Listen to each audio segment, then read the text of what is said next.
sometimes I have a problem with the word happiness in general, because I feel like happiness can be very situational. Because, I mean, there may be a day where I'm not very obviously not very happy when my kids do something crazy. Right. Yes. What brings joy to our life? Because joy will surpass that happiness or unhappiness at the end of the day. Hands up, heads down, shake it on, turn around. We're kicking down, we're gaining ground. We do it right, do the here right now. Britt Burns, the man behind the camera, in front of the camera. Welcome to Super TRUEper. Thanks. Don't sound so excited. So I thought this would be a good time. You know, we've had, I don't know what episode we're on now, 6, 7, I don't know what it's going to be. We've had some members and some partners. Yeah. But we're also going to have true team members. You're here in Guntersville, Alabama. You're actually producing, shooting. You're doing all of the video and audio stuff. Yeah. I talk to you behind. I'm like, Britt, I'm always looking like this and making jokes. Now you look straight ahead. So I'm like, why don't we just have Britt on? Right. So here you are. Welcome. Thanks. All right.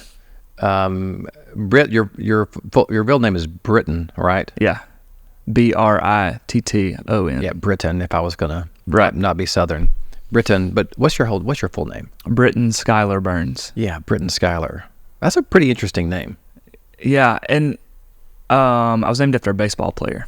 Oh, they're Britt Burns? Yeah. Played for I think the biggest team or the most well-known team he played for was Cincinnati Reds. Okay. I associate him with the Oakland A's. That's probably not right. Oh, yeah. I think he did play Did there. he play too. there for a Yeah. second? Yeah. He's from Birmingham. Oh, is he? Yeah. I know that. Okay, this is weird, but was he I think he went and became like a bartender at one time, like in his career, like he came back. It's possible. And I think he lives there now. Like, I Okay. think he moved back Interesting. after baseball. So for a lot of people watching this are in the network, so they'll know this, but some people will not. So you have a beautiful wife, Ellie. Yeah. Covington Burns, and 5 children. Yes. And I think we're going to spend some time on this because it's it is the dominant part of your life. Yeah, for sure. So let's just start from the top. Okay. Your oldest is 12 now. Let's just go through the kids. Okay. So Mac is my oldest. Yeah. He's 12. Yeah. Emmeline is my second oldest. She's about to turn 11. Okay. Then I have Adler, who is 8. Yes. Then the twins are 5, Hugh and Harlan. 5. Wow. And can we tell the story about how the twins came to be? They were not planned, correct? No, they were not. So tell the story about the surprise that were the Hugh and Harlan. Okay. Well, so we had, at the time, we had 3 kids. We had Mac, Emmeline, and Adler. I was actually scheduled to go get a vasectomy. And at the time, I was shooting weddings, and I had a wedding the next weekend, like right after the original appointment. And I told Ellie, I was like, I'm not going to walk around all weekend, so I'm going to cancel. I'm just going to reschedule. Right. So I rescheduled, went ahead and did it, but they think that in between that time is when we conceived the twins, which is kind of a funny. But then also, there's a whole nother like roller coaster story, which is finding out we're pregnant again. Okay, Right. There's a lot of emotions. We thought we were just, we were done. Then finding out, they called her and said, "Hey, either you're further along than we think, or there's twins." And we just kind of laughed it off. And so we're in the OBGYN office. They've got her like jellied up, and they're doing the wand thing on her belly. And at the time, I've got Adler, and he's only 2 years old, and he's with us at the office. I'm just corralling him. He's pulling stuff and trying to break things, and Ellie has seen a few of these already, so she knows what she's looking at. Yeah. And so like I'm not even paying attention because I'm not worried about it. Just normal mode of operation for us. And I just hear her start hyperventilating. Oh. And I'm like, "What's going on?" She's like, "Is that 2? Are there 2? Are there?" And she just gets louder and louder. So we knew the whole staff and all the nurses there from prior, births, and so everybody they hear her and they start flooding into the OBGYN like, Right. sonogram room. And there's just this big crowd, and Ellie's like hyperventilating. She's asking people if she's gonna be okay. There's a whole thing that happens. Was this at Lakeside? What doctor's office? Yeah. Well, no, it was up on top of the mountain, close to Marshall Medical North. Whatever that. It's Dr. Justice is his name. Yeah. It's a small town. That's why. For those of you who don't know, there's so much there to go into. Yeah. I mean, number one, that small window that it happened. You did not want to have children. Yeah. Now you have these 2 children. Yeah. Man, that's got to be. What are the emotions like? When did it hit you, or has it? Maybe it still hasn't. But when was it like? We're gonna have 5 children. Like, what was that feeling like the first maybe weeks and months after you found out? To be honest, I really don't think it hit either of us until probably 6 months into the twins being born. Okay. Because I feel like, even further than that probably, because I feel like the whole 6 months to a year of their being alive was a blur. Right. Just because there was just so much going on. Yeah. Just with them alone, but then you have 3 other ones in the mix. But I don't think it really hit me until like later on. Up until that point, it wasn't, I don't know. It was, before they were born, it really wasn't a reality yet. Yeah. They were born, and then it was just like, 100 miles an hour. Yeah, so. It hasn't stopped, has it? No. So it's been 5 years of yeah. nonstop. Yeah. That's hard on a marriage, I would imagine. It's, I don't know. I think we're lucky in that Ellie and I are such good friends and communicators, and just go with the flow, and we are really good at laughing off a lot of just problems that we have. That you're in it together. Yeah, fully, 100%. Well, and you met. Okay, let's go back to this. Let's go back a little bit further. Yeah. When's the first time your eyes, Britt and Skylar Burns' eyes, locked with Ellie? What's her middle name? Her middle name Lewis. Is it Elizabeth? She was Elizabeth Lewis Covington. When did you lock eyes with her for the first time? Okay, so we knew each other in like middle school. I had gone to Albertville, which is people that are listening, is a nearby town to Guntersville. I went there till 5th grade. I started Guntersville in 6th grade. Okay. Went all the way through 8th grade. 8th grade is when I first met Ellie, and she was in like advanced choir. I was in a choir class. She was in advanced choir as a 6th grader, so that's the first time I ever saw her. I picked on her a lot, but nothing there. Like a middle school thing. Yes. Yeah.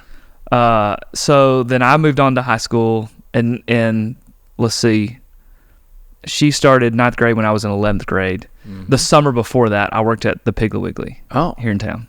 Is it where the pig is right now? Yes. Okay. Mm-hmm. I worked there for 4 years, 4 years of my high school. Okay. So I'm working there. She comes in, and I guess this is the first time that I kind of like really noticed her. Right.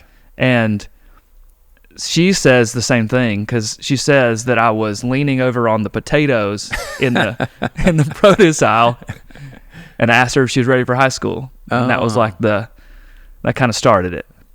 And then she will tell you that moving forward from that point, there was one particular story where she says that she poured out a whole gallon of milk so that her dad would have to go to the grocery store to get milk, and she went with him because I was there working. That's a great story. I did not know that story. Yeah. 2 things. First of all, the image of you, because I've seen pictures of you at that age. Yeah. You don't look like you look right now. No. Like me, in that I'm totally different too. The picture of you, the image of you like leaning against the potatoes, being like, "What's up, girl? You ready for high school?" For sure. And then her being like, "How do I orchestrate a trip to Piggly Wiggly?" Right. That is right. Like we have to have milk. That's right. So she would come in frequently, and I would see her, and then that's kind of where it kind of started. And of course, we saw each other at school because I was in 11th grade, she was 9th grade. We had choir together. And I think homecoming of 2003 was when like we first started like hitting it off. Right. This is weird things when you get older, and ages, who knows what it means, right? Yeah. But so like I'm thinking like 2003, I'm like, wow, I was 33 years old. Yeah. Like I was like a grown person, and you guys were going to homecoming. Right. And then you get older, and you're like peers. Time is a weird thing. Time It is is just weird. It's weird how that doesn't seem as much of a gap as you get older. It does. Especially, and they're like, and you see people that are married that are like that, but it doesn't. I don't know. It's not a sliding scale. No. It's different when you get older. So were you? You're both very artistic. For those of you who don't know, Britt is a musician, singer, and actor, and Ellie is also all those things. Does she play instruments? I just would assume she would have played piano somewhere along the way. She tried, but She tried. It's not her, It didn't but she's a happen. singer. Yeah. Actress, very creative. When you guys were young, you said you're both in choir. Did you have that in common right away? Like theater or choir, that kind of stuff? She did theater. So she lives next to the local theater here, and she did theater. I mean, her first show, she was probably 8 or younger. So she's done theater for her whole life. I did it in high school, Right. But choir we did share that. I've sang since I was 5. I mean, my grandmother would send me to Southern Baptist singing schools, Oh, wow. and I would like go and like learn how to read music and sing and do that thing. Southern Baptist singing Yeah. schools. I grew up in both Southern Baptist and Methodist churches, so I'm familiar with the songs. And Yeah. where was this the place you had to go away to? It was at Sneed State, the local community college. Wow. And there were people that would come in and they would put on this whole thing for a week, and you'd like literally go and sing for a week. Just sing old gospel Christian songs. Yeah. Man, that's fascinating. How long did you do that kind of stuff? Like that was from like Probably from 6 to 9 or 10. whoa. Yeah. And then did you have a band in high school? Yeah. So tell me about I did. I that. played drums in that band. Okay. So musically for me, I was doing the singing thing as a kid, and my grandmother also tried to get me in piano lessons, and I hated it. Yeah. I did it for like a week, and I was like, this is stupid. I hated it. Also, my mom bought me a guitar when I was like 12. I had no interest at all. I think when I got to high school, I had some friends that could play instruments. Right. And the girls were like, that guy is awesome. He can play guitar. Right. I was like, I got to try to do Right. that. And so I learned how to play guitar just slowly, but I knew like 3 chords, and I would play them over and over and over, and then I would try to add something else until I got to where I could play. What was that band name? The band name was Bass Capo. Bass Capo. Okay. All right. People that know music. Yeah. I've been around enough to know. Well, no, that's a weird name. It is a weird name. Are there any local people still around that were in that band? Yeah, there are actually. All but one. One of them lives in Texas now, but all of them still live here. Would I know any of them? Denton Gillen, he is on the board at the whole Backstage local theater. Okay, I recognize the name. You wouldn't know Lee Brazelton, but his wife teaches at the school. But Well, that was Dale. There was a Dale Brazelton in my grade. Was it like his younger brother? no, I don't think so. No. Dale Brazelton. Yeah, because Dale Brazelton married. I think that's who Miss Brazelton is. Okay. What's her first name? Well, she's there's a Womack. No. Britt Lee's his mom's last name was Womack or something like that. Okay. All right. Yeah. Anyway. There's a few Brazeltons in town, but Yeah. they're all teachers. Okay. So when did you guys get married? We got married in 2009, but there was some time between that where, so when I graduated high school, I left and moved to Fort Worth, Texas. Ellie was That's right. still in high school. Yep. So I left right after senior year. She was a junior in high school still. This is a dumb question. Were there cell phones at this time? Yes, it was a Nextel. Okay. It was the little yes, Okay. yes, that's what it was at the time. And funny, it's like if anyone in Guntersville that has a 302 number, Oh, that's where that came from. really? If someone has a 302 number at some point in their It was a life in Nextel. Guntersville, they had a Nextel phone. Interesting. Yeah. Oh, so how did you get to Fort Worth, Texas? Okay, so I'm enrolled at Sneed State, the local community college, and I'm failing every class because I hate school. I'm working at a music store. I get fired from the music store because I'm playing the instruments and not really selling them. I can't imagine Britt being distracted with music and stuff like that. I mean, there was just one day he was like, you're just not selling anything. So I get fired. I'm fresh off of getting fired. My friends and I would hang out in the Piggly Wiggly parking lot. That's like where we hung out. Okay. A friend of mine named Adam O'Shields, who is in town now, he's a financial advisor. He had also moved, but a little earlier than I did, to Fort Worth and was working for an oil and gas company. Okay.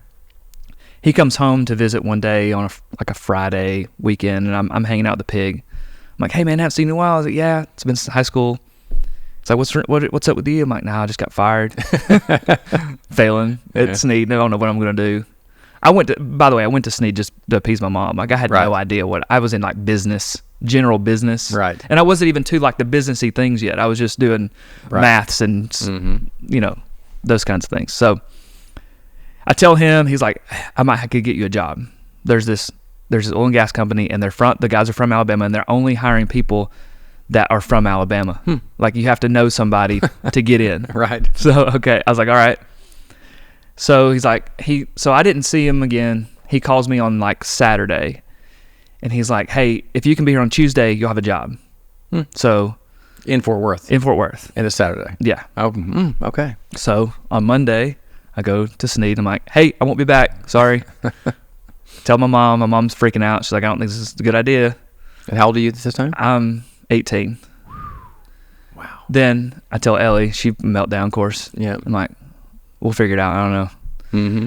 I load everything into a Jeep Wrangler, and I head west. Wow. You just ripped Band-Aid off completely. Yeah. Yes. Wow. Isn't that something an 18-year-old boy would do? It is. Totally.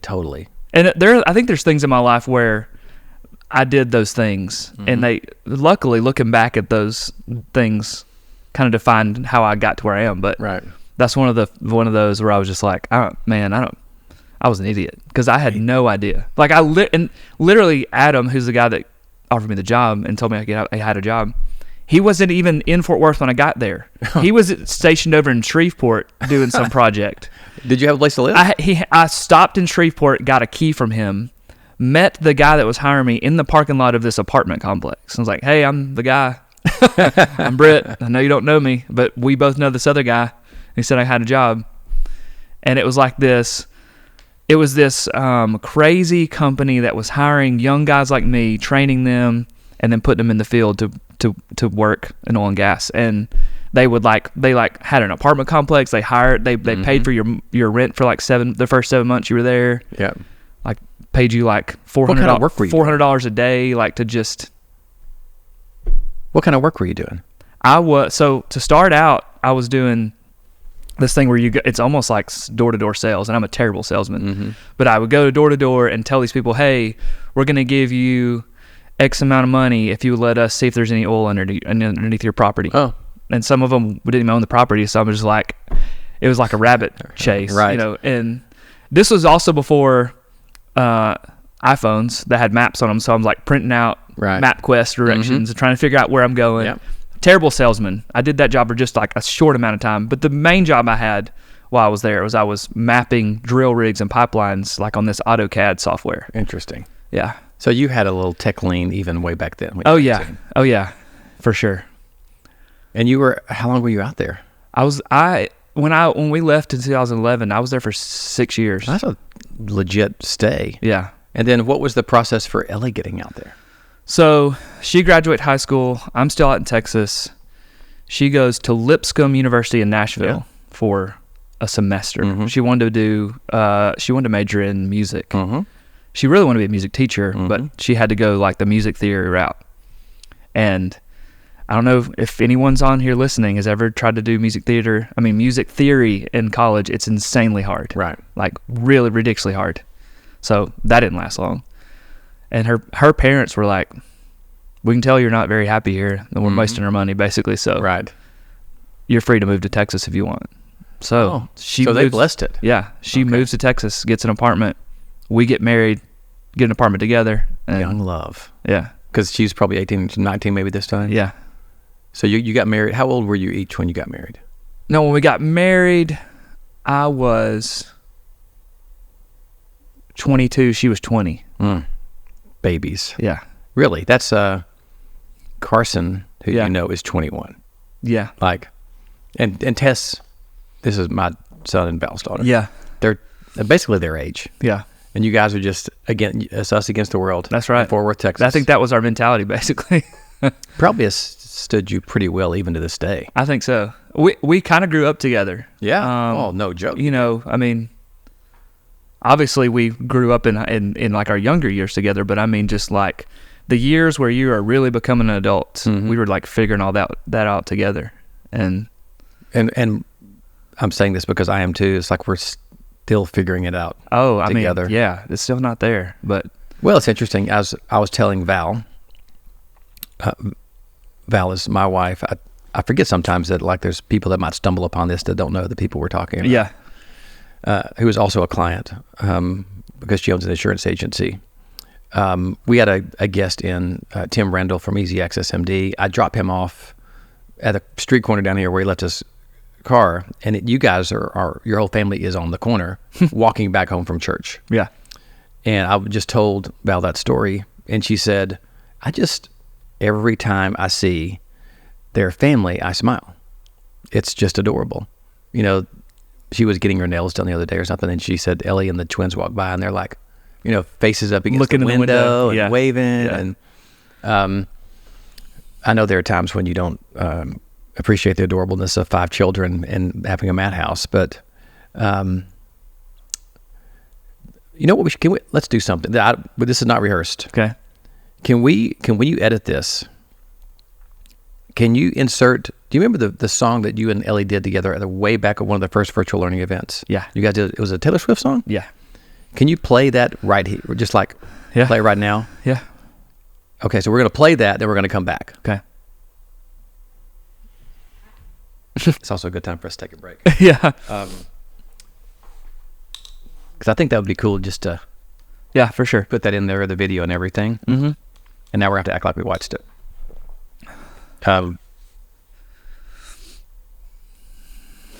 Okay. I'm trying to think about when that was done. Which was that was early on in one of the first virtual events, right? Yes. Was it the first ones like 2020 during COVID? It was either 20 or 21. It had to be. It was 20 because I think it was virtually virtual. Wow. I love the thinking back to that and the messages that were coming in after that that watched you guys perform. I think it might be the first time that people in the network knew that you were an artist. Yeah. I don't think we had a live event where you had sang yet. No. Now it's become a little bit of a tradition that somehow you're singing at Yeah. a true event. Yeah. Whether it be on stage at Legends, which is a tradition in Nashville. Sure. Or, you know, we haven't done this in a while where you've just performed a song like during a break, like coming back from lunch. Yeah. Yeah. We're going to have to bring that back. I think it's there have been so many things about True that have been surprising and heartwarming and endearing, and the whole thing about true love. There's a lot of stuff that goes into that gumbo, you know? Yeah, for sure. But singularly, you are a part of the gumbo. Like Britt Burns and all that you are, Ellie, because Ellie has come to a lot of events. Yeah. She's performed. Mm-hmm. The fact that you have 5 children, the fact that you're such a good artist, obviously the fact that we would not be doing any of this stuff without you. Not this podcast, not Tuesday, not our skits, really none of that.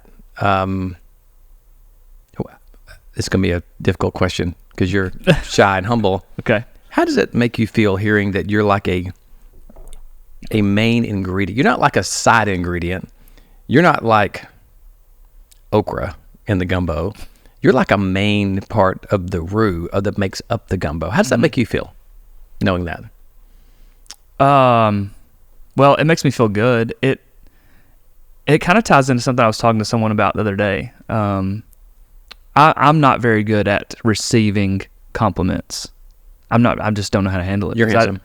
Well, I just don't like talking about it. It makes me uncomfortable to talk about just myself teasing with you. in a certain way. Yeah. But it makes me feel good to hear those things, because I think as a creative person and as just the makeup of how my brain works, I suffer from imposter syndrome on the daily. Yeah. And I was talking to a guy the other day he had said something as a compliment to me. And my response to him was, thank you, because it kind of validates some of the things that I'm doing. And it makes me feel like what I'm doing matters, what I'm doing is making a difference, it's worth it. And it gets me out of my own head. So whenever I hear those things, that's kind of how I feel. Yeah. Well, it's interesting. We do share some characteristics. I think we're both sensitive people. I also have a hard time with criticism.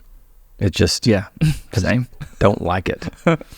And I know that about you too, right? And it's, we all have gifts. It's almost like this lifelong exploration of trying to understand what your gifts really are, embracing those. Yeah. You guys on the True team have had to hear me talk about stuff probably the past 4, 5, 6 weeks around struggles I've had with hearing things that are positive about me over the past. Yeah, right. How long is that? And we're also things we're not good at. And it's hard, I think, to get this. I'm almost speaking for myself, but I bet you feel the same way sometimes. We'd rather think about the things that we're not good at and kind of stress and have anxiety over all that stuff. Yeah. Rather than acknowledge like, oh, I'm really good at this other thing. For sure. I don't know why humans are like this. I don't know why we're like that. I don't know. I think it's human nature to focus on anything negative more than the positive. Yeah. Just because, I mean, like if you turn on the news, there's not a lot of positive stuff on there. No, almost nothing. I mean, but people are just like, they have to catch the evening news like. Yeah, I think we're almost being trained to be attracted to drama too. It is. It's like, oh, did you hear about those person? Oh, did you hear what that person did? Yeah. I'm like, well, do you realize how much sadness there is in what you're talking about? That's not funny. That goes on too much. I think people celebrating is maybe not quite the word, but enjoying or relishing things that happen that are incredibly painful to other people. Yeah. Man, this took a little bit dark turn. We're gonna get out of here. I think that, and this is something I was actually thinking about yesterday, and I don't think. I think people should be bigger fans of other people. Yeah. More often in their life. Like, I think that for me, anytime that I'm like pumping somebody else up, or I'm like helping them, or if there's a small business in town, I'm helping spread the word about them and helping them be successful, or I'm just giving somebody a comment, text the guy like, hey man, just thinking about you, you're an awesome dude. Yeah. It keeps me out of my own head, and it keeps me like grounded and like not as negative in my life, because it's hard to be negative when you're like saying good things about other people. Very hard. That just brings up two things. I just had a conversation with somebody. It was one of our guests that we just had, I believe, at dinner. We're talking about happiness, and you know what? I actually use the gumbo analogy in the gumbo of happiness. Maybe I need to go eat some gumbo. But I was like, whatever makes up, I think because there's all these ingredients in a gumbo, it's easy to talk about. But whatever makes up that stew, right, of happiness, there are ingredients. And I firmly believe that helping other people is a major ingredient in your bowl of happiness. Yeah. Like it has to be in there. Not that it would ruin the dish. Yeah. If it wasn't. Yeah, I agree. And that's a lot of things. That could be your family or friends or strangers, but helping other people in some way. And you just never know when somebody needs to hear that. Never. It's usually, not good timing any time for you to like make an effort to tell someone how great they are.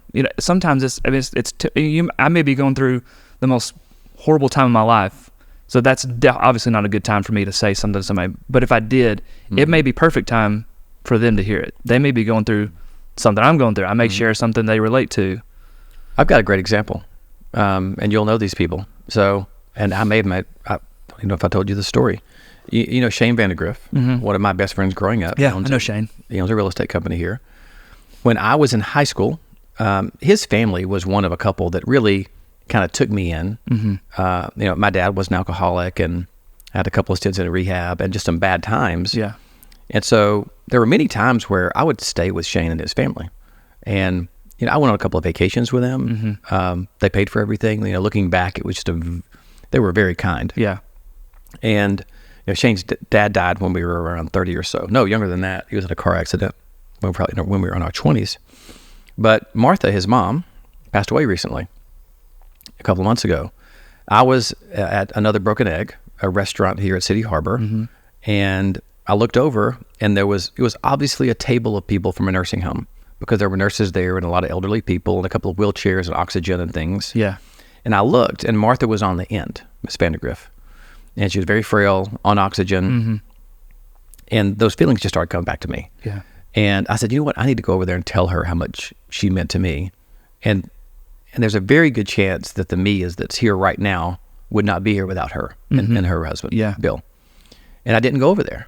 It was like, I'm like, she might be embarrassed. I was literally thinking she might be embarrassed. Sure. And there's other people around. So I didn't go over there. I'm walking out to my car, and I look back, and the van that they're all traveling with from the nursing home, Martha's in a wheelchair, and she's the only one that's not on because they're waiting for the ramp to come down. Oh, yeah, yeah. And I said, screw it. Yeah. So I walked over there, and I said, hey, Miss Vandergriff. And she kind of looked at me. I said, Scott Smith. And she's like, oh, Scott, how are you doing? And I said, I just want you to know that the love that you and Bill showed me growing up was very meaningful for me. And I really don't think I would be here as the man I am today without you guys loving me. Right. And I just wanted you to know that. And she teared up. The nurse started crying. I teared up and was crying. We hugged. And she died a week later. Shane called me and said she died. And I said, that's crazy. I just saw her. And he said, oh, I know. Everybody knows that story now. Because she got back, and everybody that she saw a week, she told them the story. And at our funeral, several people stopped me and said, thanks for saying that. Yeah. And I was like, man, I walked away the first time. And for whatever reason, got a second chance to do that.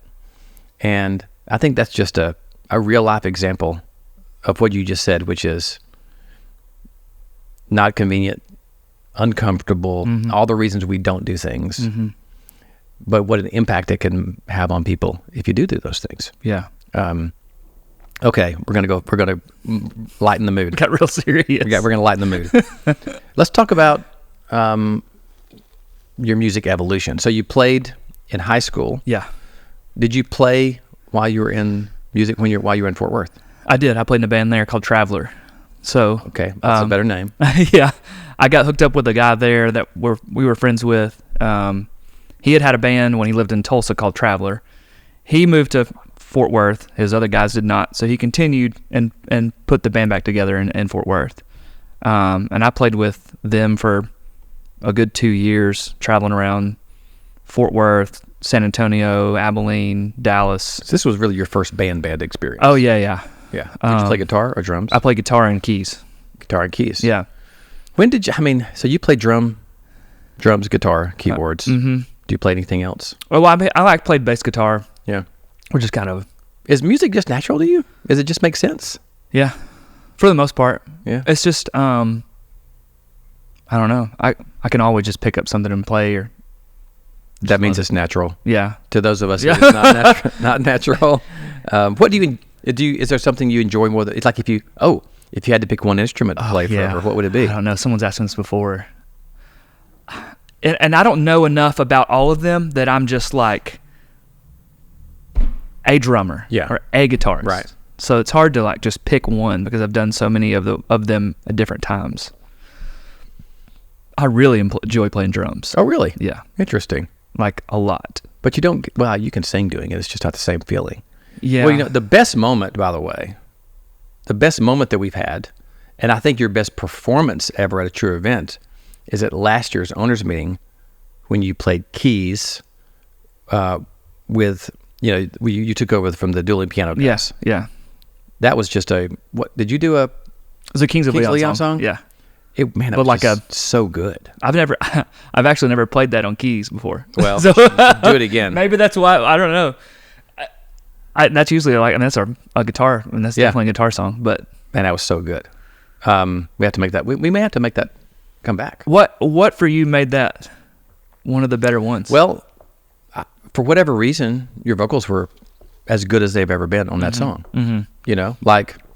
Who knows why? Maybe it could have been the acoustics of the room. That's a pretty cool room. Yeah, it was. Maybe it's just the fact of singing with keys provides a more intimate experience. Yeah.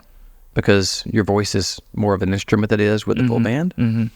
It was just, and it wasn't just me. I was actually looking at people, and I could tell. Yeah. That was like, oh, dang. That's cool. Yeah. Now, as we're on the music topic, my son is a drummer. I love the fact that, and he is a good drummer, and nothing that I've taught him. Like I think I attribute it to when he was a kid. And this is way different than the rest of my kids.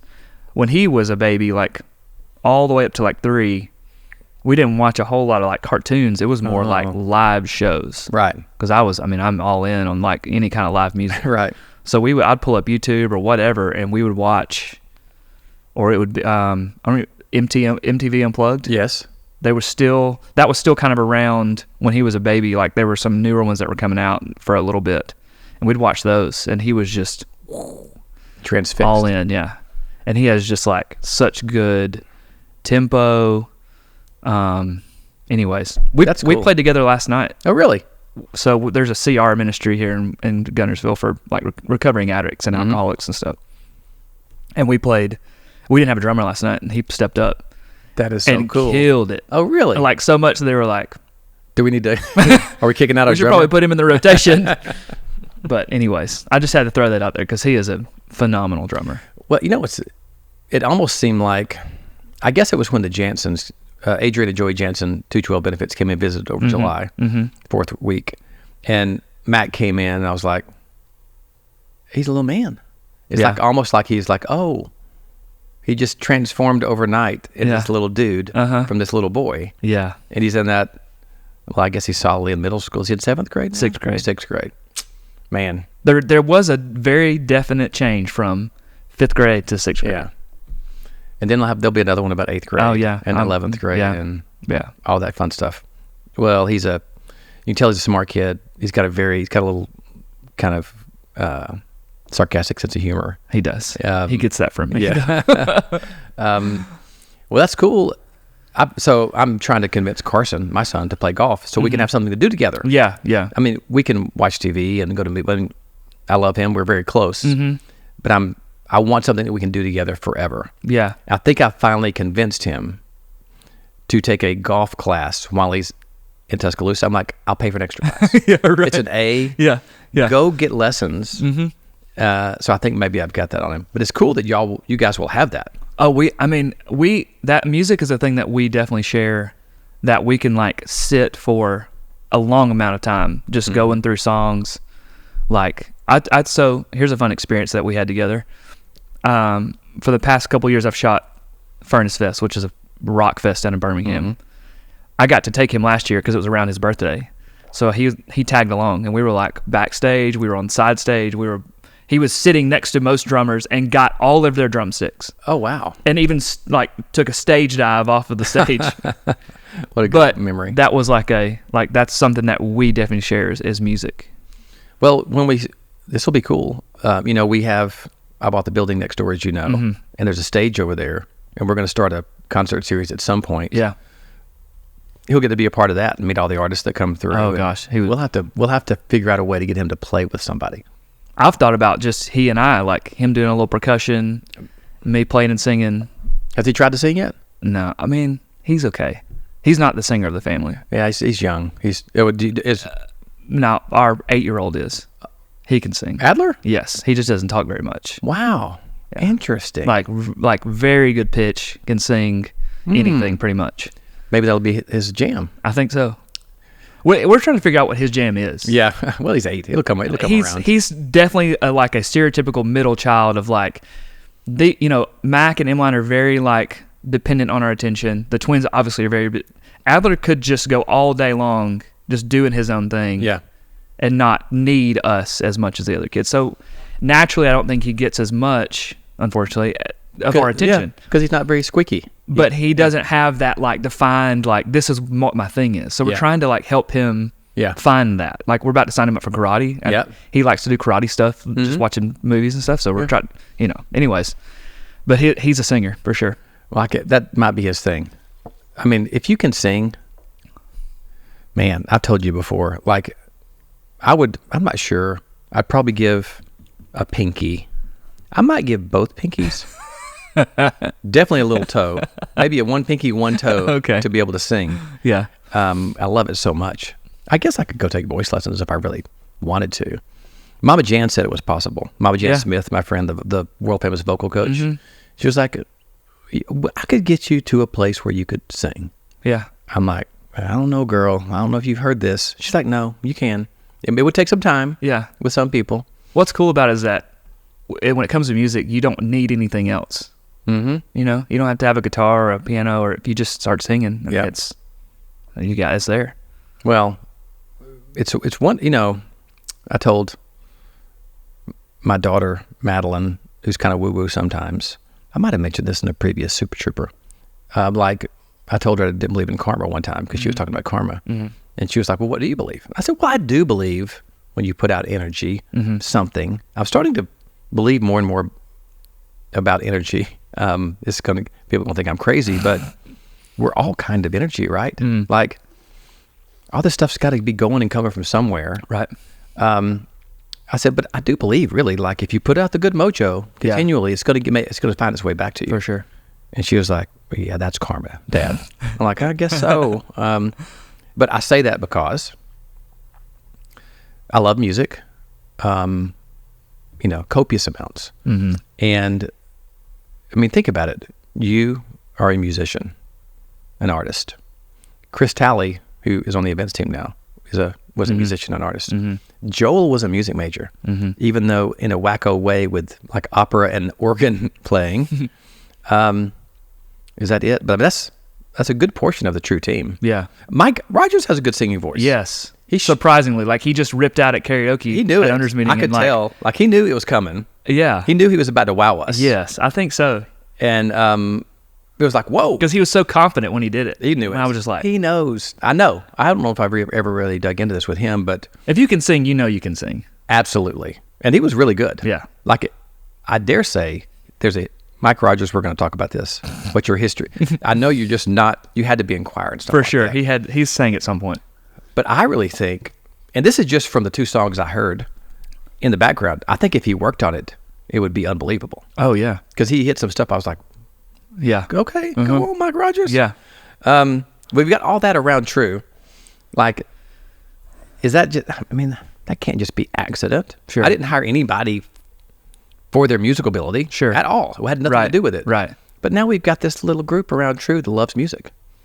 And I think musicians gravitate towards each other anyways. I mean, I think it's just, there's a mindset, there's anybody that enjoys music, there's some kind of thing that goes with that. Where it all goes together.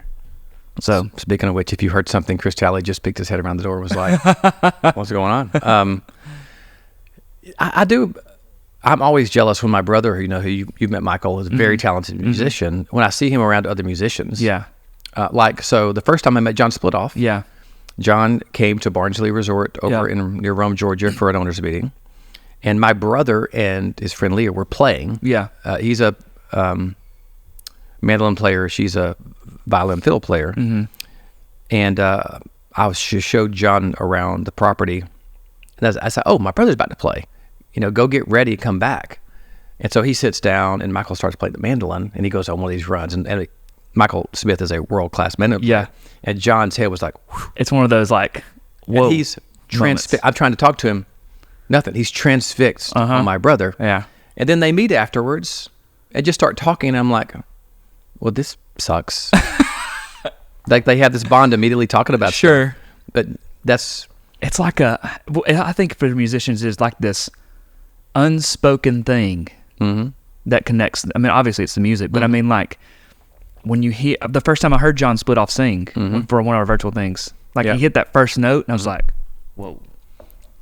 And then likewise at Barnsley, I got to hang out with him for a little bit, and it would just the music talk was just so easy, you know, with somebody that's a second. Especially his. That's probably the second best Britt Burns on stage memory is when you went on stage with John Splitoff during that show. Yeah, that was fun. That was really cool.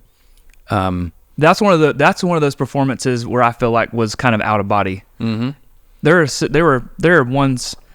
a certain amount of performance I could count on my hand where it's like it was a blur. Right. It was just so much fun. There was so much just mojo with the music. Just, you know, I don't know. It was funny. We were getting ready for the this past Oasis at Nashville, and I think John had forgotten his guitar or something, or it was broken, and we rented one for him. And they were bringing the guitar over, and the guy that came from the music company got there during rehearsal, and two things happened.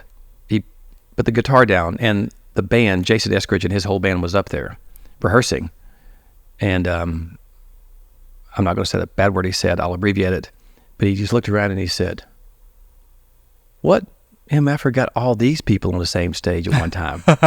And I felt pride. I'm like, yeah, oh, that was me. That was me. It was actually Jason, but and then John got up there. He got there kind of late, and he was rehearsing with them. And the backup singers, or the singers, they were singing backup, but they're world-class singers too. We're just kind of, you know, other musicians you're watching. Yeah. He starts singing, and he sings a little riff, and that girl just said, "Yeah, period." And I was like, yeah. The smoothness of his voice when he first hits a note, you instantly know what caliber of singer he is. John Splitoff is, I don't want him to be famous. That's not the right word. I want him to be incredibly comfortable because of his talent. That could mean rich. It could mean, I don't know what that means. Sure. But when you're that good at something, you deserve to be rewarded in an outsized way. Oh yeah. And the music business is terrible.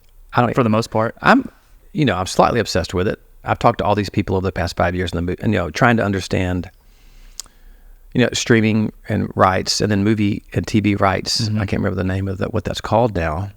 I've actually talked to a bunch of these people because, like, John has a good company. I'm assuming that as long as he's getting paid the right, because his music is on airlines and in Publix, for sure. And I've talked to all the artists that played our events. I've kind of become friends with a little bit. So I talked to Mark Broussard about it, and John Splitoff, and David Ryan Harris, Josh Kelly. All of these people are way more talented than a large majority of these successful popular artists. Sure. I don't know what in the universe deems someone to be successful. Yeah, so interesting. But all right, well, let's talk about the video, audio, other creative stuff. Okay. When do you have an expressed interest in videography? I think I had it early on in my life, and then I took a pause on that and came back to it. So when I was in high school, I would like steal my mom's like camcorder with the little tapes. Yeah. And I would go like film skateboard videos, we would even do dumb skits as kids. I would just write these little things, and we would do them, and I'd film them. They're on little tapes somewhere. They're somewhere in an archive. Yeah. So I kind of did some of that stuff. When I moved to Fort Worth, I didn't do anything for a while. About 3 years into that, I just bought a nice camera to take pictures with. Started with photography. Okay. So whenever the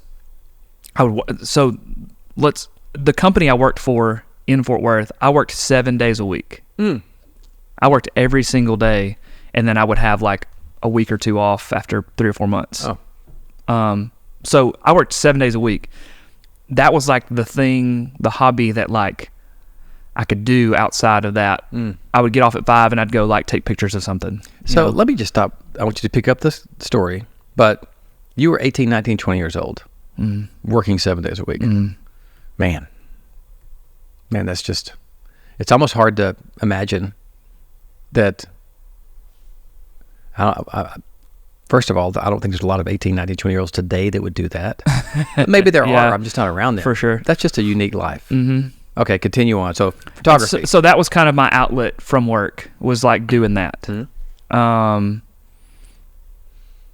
And so I think I just progressed in photography. Someone's like, hey, I want to pay you to do this now. Like, someone pay me some money to photograph something. Yep. So then, as cameras advanced, the cameras that I was taking pictures with started having like video features on them, and I would just film little stuff here and there just for fun around Fort Worth. It was like landscape stuff. It was like stuff of the city. Mm-hmm. When I moved back to Gunnersville, this is another time in my life that I look back and I was like, man, that was a whirlwind. I got promised a job at a company in Boaz, local city close to here. When we moved back here, myself, Ellie, a 3-month-old, they told me I did not have the job. Oh, nice. Can we go like toilet paper their house? And I helped open the cafe here. Mm-hmm. I was working at Rock House at night.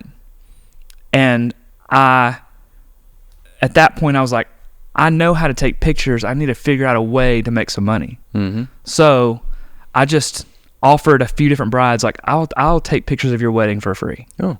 So I was just like, I've got to get my name out there. Progressed further to where I was getting paid to do wedding photography. Mm-hmm.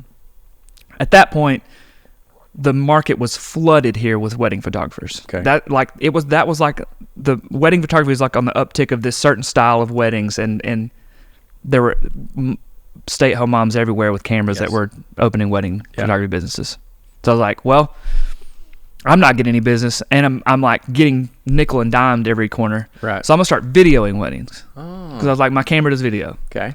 So then I was just balls to the wall everywhere, just because no one was doing wedding videos at the time, and not the style I was doing. Right. And I think that just kind of progressed into to the point where I started getting like some commercial looks. So it was like commercials. It was all kinds of stuff in town that people just needed video for, other than weddings. Right. And I enjoyed that more because I hadn't to deal with brides. Right. Which was terrible. I wasn't getting nickeled and dimed. Mm-hmm. I was giving about the same amount of time of work, but for way more pay. Right. I wasn't having to sacrifice my Saturdays. Right. Because I have a young family at the time. So I think that's just kind of how it progressed. And then with your personality, just like you kind of get obsessed with learning a guitar. Or, Yeah. You just sort of get obsessed with learning. And that's the part of my story that I like sharing the most, is that, and I think you were talking to Tim Randall yesterday on the show when we were filming his episode, and he was talking about how his son wanted to go into a trade. And I think earlier than when I was growing up and when I was growing up, people weren't really pushed in that direction as much, for whatever reason, to like learn something to do outside of high school aside from going to college. Yep. Not that college is bad, but some people just aren't wired or designed to do school after school. And I taught myself everything I know from YouTube, from experience, from just trying things and failing a bunch and knowing what's the right thing to do, the not the right thing to do, to where I'm now. And I still, like last night, was sitting in bed like at 10:30. Ellie is already conked out, and I'm sitting there watching like how to light this thing. Right. And I'm still just always like wanting to figure out how to do this more, you know? So that it was kind of a whirlwind of information, but I like to share with younger people. I was talking to my son about it last week. Like, we want you to go to college after high school. It's a great avenue. There's a lot of experiences you get to have as a college student. There's a lot of things that helps you grow, helping you with grow up and being an adult, responsibility. But if you see early on that that's not for you, I didn't go to college. I went for a small amount of time.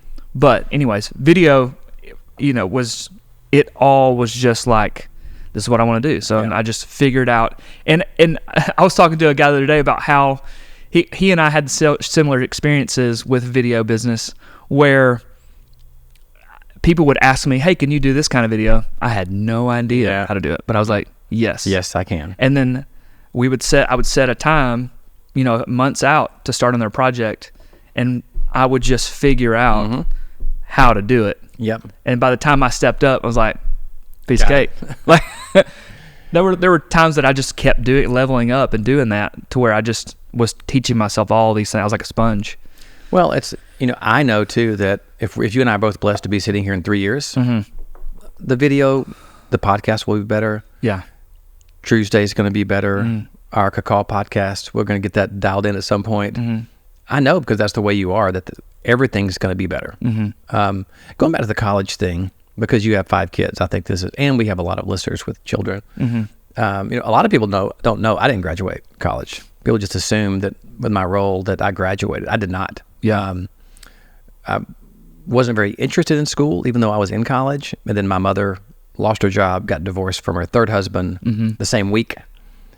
And this is the real story. I left school to go help her. I didn't have to. Like, it wasn't like she said, hey, I need you to come home. Sure. I knew that she needed me more emotionally than anything else, but I could have stayed in school. I really didn't want to stay. Really. I was not really enjoying it anymore. I've got, my son is a junior-ish at Alabama. My daughter, Madeline, she was like, I'm not going to school. I'm tired of school. She has a visual impairment that makes things harder for her. Yeah. But I don't know if she would have anyway. She just didn't like school. Right. And she's decided, she still doesn't know. She has a massage therapy practice now, but she's been talking about, interestingly enough, lately, like, I may have to go back to school to get a counseling because she wants to do some therapy type stuff. It's so weird how it's not as much now where people place so much emphasis on college. When we were growing up, I would say even your generation and my generation, even though we're maybe 1 or 2 removed, college was like thrust upon you. You must go to school to be successful. Yeah. And as a parent, that lingers inside you. Like, well, my kids better go to college. I just been, if it maybe, like I told Carson, like, bro, enjoy this. You got 5 years. Yeah. You're going to grow up and have a bunch of work to do in your life. And I hope you'll pick something where you're happy. But right now, you got the privilege to be at school, to not have to work and just enjoy yourself and figure your life out. Right. I'm not even sure that's right, by the way, but I didn't get to have that. I want him to have it. Sure. But if he came to me tomorrow and was like, hey, I want to go do this, and I'm convicted about it, I'd be like, do it, bro. Yeah. Be all in. Yeah. It's just, you have the ability to learn anything now. And very few people care if you went to college. Yeah. Like most of our insurance agencies that hire, it's not a requirement to go to college. Yeah. And if you want to get in sales in the insurance industry, incredibly lucrative, I don't know. But you know what? This is it. This is rambly. This is soapboxy. We're all in the pursuit of happiness, that gumbo of happiness. Yeah. And as parents, I think we have this idea of what happiness is, and it's go to college, get a degree, date someone, marry this fine person, have some children, get a great job with great benefits, and it's like, yeah, you know what? What about to go scrap it out and be an entrepreneur? Yeah, for sure. Take the arrows and I think that's sometimes I have a problem with the word happiness in general because I feel like happiness can be very situational. Because I mean, there may be a day where I'm not very obviously not very happy when my kids do something crazy. Right. Yes. I think for me, and Ellie and I have talked about this, how do we find joy in our life? Which I feel like joy is a little more transcendent in situations. Yeah. And someone that doesn't want to go to college but wants to do that scrappy, and they may find joy in that journey. Yeah. It's not going to be happy all the time. Yeah. Because sometimes you're going to be broke and eating ramen noodles. Yeah. But are you do you have joy in that? And I think a lot of times in my life, I say that Ellie and I are good at laughing at things in our problems and our struggles. But I think that's because she and I are on the same wavelength of we're just searching for joy. Yeah. What brings joy to our life? Because joy will surpass that happiness or unhappiness at the end of the day. It is about the journey, man. Somebody said recently, I read this, saw it, whatever. They were like, how do you find your passion? your purpose. It was around, like, I think a young person was, how do I find what my passion is for work? And they said, well, if you're doing things for the outcome, right? So if like, I'm going to do that for money, Sure. then that's probably not your passion. If you find yourself like you at 10:30 Googling how to light something, Yeah. that's probably your passion. That's probably something that's bringing you joy. Yeah. There's a term I've heard a lot recently, growth without goals. Yeah. And it's just meaning like, I don't really have a goal in mind to be smarter and better at what I'm doing. I just want to be smarter and better. Yeah. I want to grow the only purpose is to grow. Yeah. And you're curious about your career. You're curious about video and audio, and I'm curious about creating experiences. Yeah. And all these, like, that's just such a part of that journey. That's the journey. All that stuff is the journey. There's no outcome we're talking about. Yeah. It's just like, well, this is cool. Yeah. And I think a lot of times those other things that, like you said, the outcomes will come. Sometimes they won't, or they won't come in the timing you think, but they won't even matter as much when they do come. Still, you're still going to be just like, if you find that thing. You still want to learn. Yeah. You're still trying to get a little bit better at it. That's right. All right, let me jump back on the timeline, because we may have to figure this out together, because the timeline's fuzzy to me. Before the pandemic. Yeah. So I think probably I reached out to you in 2019. I'm guessing that's the year. I know you had just done a video for my son's soccer team. Yeah. And I'd seen, like, I didn't know you really at all. Yeah. Like, I don't even know, we didn't know each other at all. I actually saw you a couple times in the coffee shop, Matt. I just didn't know who you were. Yeah. And I knew who you were because of social media, right? Like, I knew I saw you guys, you and Ellie sing at the Rock House one time, local restaurant. And I've seen you do some weddings, a video would pop up or something. Yeah. So I knew that you had created Britt, a business that did video stuff. And I had this idea to do a kind of like a parody on Seinfeld's Comedians in Cars Getting Coffee. Yeah. And the working title was Insurance People at the Lake Not Being Boring. Yeah. That was like the working title. And my idea was to bring interesting people to Guntersville, make it no longer than like 30 minutes, interview them. I don't even think I knew how to call it. I don't even think I knew to call it a podcast. Right. But I was going to interview them, but then have like reoccurring bits, like everybody that come would go to the barber shop next door. Yes. Or go out on the boat. I think I just called you. We met at the coffee shop. It was called Jamocha's at that time. And I don't even remember what that first meeting. I vaguely remember that. I remember you telling me about the idea, and we were kind of discussing like how that would all happen logistically, I think. The first time that you shot an event was not as an employee, right? It was I just paid you as a contractor. Right. Is that right? Yeah. We had talked about the Comedians in Cars insurance thing briefly at Jamocha's, and we were like, okay, I'll holler at you at some point, when we decide to do this. Then you were like, hey, we've got this event in LA if you want to come film it. It's like, okay. Was that the Josh Kelly thing the first time? Yeah. It was Healthcare and Harmony in Venice. It was like the very first one, I think, that you... I don't even know if it was called that. It was called like, it was SPF or something like that. That's right. Yeah. Yeah. It was just California agencies. It wasn't Healthcare and Harmony. Yeah. It was called... something SPF. And it had like a wave and a surfer on it or something. Yeah. And, wow. So I just paid... So I just like, you gave me an amount and I just paid you. Yeah. And then it went well. Yeah. Did I offer you a job before Del Mar? So were you an employee when you came to Del Mar for the first time? Yeah.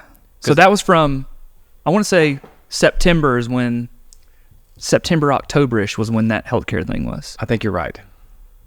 And then I put together like a highlight, and you liked that, and you were like, hey, we need to do some more of these. And honestly, I was like, where I was in my career, right, was I was trying to keep my Creative Brit thing going, but I was also taking pictures for a dealership, and I hated it. And I was like, in my mind, I was like, I really can make all these things happen that you're wanting to do. Yep. Why don't you just hire me in-house? Because and we kind of talked more, you know, And I think that's where It's so funny how I don't have the greatest recollection of things. I remember, part of the thought process was I had to get people to events to get them to agree to join as a member. Sure. So if it's a prospect employee benefit agency out there, I was like, if I could just get them to come to our events, they would join. Because anytime we're still like 9 out of 10 people, they come, they're like, oh, the people are amazing. Yeah. We're doing great work for agencies. Right. But I was like, what if I can create that through video? And it's just one of those things. Sometimes I do things off intuition, right? There were probably 12 positions I should have hired before creative director, videographer. But did you start? I wonder when your start date. Do you know what your start? February of 2020 was, it was like I was just now getting. I think I did the Del Mar event right before I was like officially hired. Got it. Like it was the end of January. Yeah, it was 2020. Okay. So I hire you, and then the pandemic hits. Yeah. And then I look like the smartest person on the planet because I've got a videographer, and we popped up these virtual events. Well, you and I both, because I didn't know how to do that stuff. I didn't know how to do the live. I had always videoed stuff. I had never in my life live streamed a single thing. Right. There was even some guys that I was friends with in Huntsville, and they were like on the cutting edge of that right before the pandemic hit. And I called him. I was like, bro, I don't know what I'm doing. We got to figure this out. We've got this event coming up. Like, I don't know what I'm doing. I need some help. Well, it worked. Yeah. Because we started doing it was one of those events. times where I talked about where I was like, yeah, we can do it. Then I was looking back over the events, and I've just got this notes. I make drafts for myself and save them in my notes section of my email. And it's got all of our virtual events. And I even wrote out, like, this one was on GoToMeeting. This one was on Blue Jeans. Yeah. This one was on Bizzabo. Remember when Bizzabo crashed on us? That was just unbelievable. But it started, we grew. In 2020, we had something like 18 new agencies. Yeah. It was a lot. Ridiculous because number one was the compliance thing we did, which just saved some people. But it was also like, wow, we could stay connected. Our first virtual event was 5 days long. Yeah. And I going back, if I was back in that moment, there were probably some hiccups, some things that happened that didn't go so well. But looking back, I'm like, man, we killed it. We did kill it. We did. Absolutely killed it. We had to be that much. I don't even understand what. Like, I go back and be like, what was I thinking? We're going to do an event Monday through Friday. Yeah. We probably had 6 hours of content every day. We had, live streamed concerts on the Facebook page. We had concerts every day. Yeah. Now, at that time, I think we needed it as a country because I think this was April or May of 2020. It was in the heat of lockdown. Yeah. I just look back at those things. It's funny to watch the next virtual event we did 4 days, and then we did 3 days. Yeah. And then we did 2 days, and now we're at 2 half days. Yeah. Which is kind of like the evolution of people's minds from first being on Zoom to now. Well, Tuesday, our live stream we do every week, the last poll question we did was when I asked how many people were addicted to their phones. Yeah. 81% of the people said they were addicted to their phones. And I told you one of you lied, so that's probably 85%. Yeah. It is shocking. I was listening to Chris Watt of Mutual Omaha's podcast, Super TRUEper episode this morning, and he even talked about being addicted to his phone. We weren't just in the random conversation. And I'm like, man, I don't know how we get out of this. No. Well, and also when you watch all these documentaries or these things about how these things are designed, like, not only is it just hard in general to get off of them, but designers are trying to make it to where you're on them more. Yeah. So you're fighting against. There's a couple things I've all of that thought about this is very altruistic Scotty, eternally optimistic, toxically optimistic, as my daughter said one time. I was like, could Super TRUEper, I'm looking at our logo, could True have an impact on helping people in something that big? Like, could we have a intervention with phones where we actually start working on a program to, I don't know how, it's a pretty big ask, but I think it's meaningful. Yeah. The same thing with moving our bodies. So let me disclaimer this by saying, I'm also in need of help from all these things I'm about to talk about. Same. So I need to get off my phone for sure. But also, moving our body and exercise, eating right. It's just so much. It's so crazy how we know the right things to do as people, and we just can't do them. Yeah. But yet we're willing to pay people.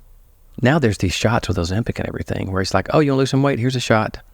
It might destroy your body forever, but you're going to be skinny in your clothes And as you take them, Yeah. when you have And to listen, stop, I mean, I can't imagine. Let me put an asterisk here. There are appropriate places for that where people need it. Oh, sure. I'm not talking about these. I'm talking about just the general rule that there are no shortcuts in life. Yeah, for sure. And I'm like, this is kind of crazy. We're a employee benefit insurance agency, growth and development company. And I'm thinking, how do we help people with big issues? Mm-hmm. You know, like, I think maybe we should try to tackle that together, Britt. Because I think conceptually, I mean, we have it. I think conceptually, it's like, get off your phone more. But how do you? Yeah. What is the roadmap to that? Yeah. All right, we're on it. So coming to you soon. People in the True Network getting irritated at us for being too positive and trying to help. Right. All right. Well, before we wrap up, let's think of this. What are the things that make you happy outside of family, outside of growth without goals video? Like, if you're like, I could go right now and do this and it would make me happy. What makes you happy? What brings you joy, happiness, peace?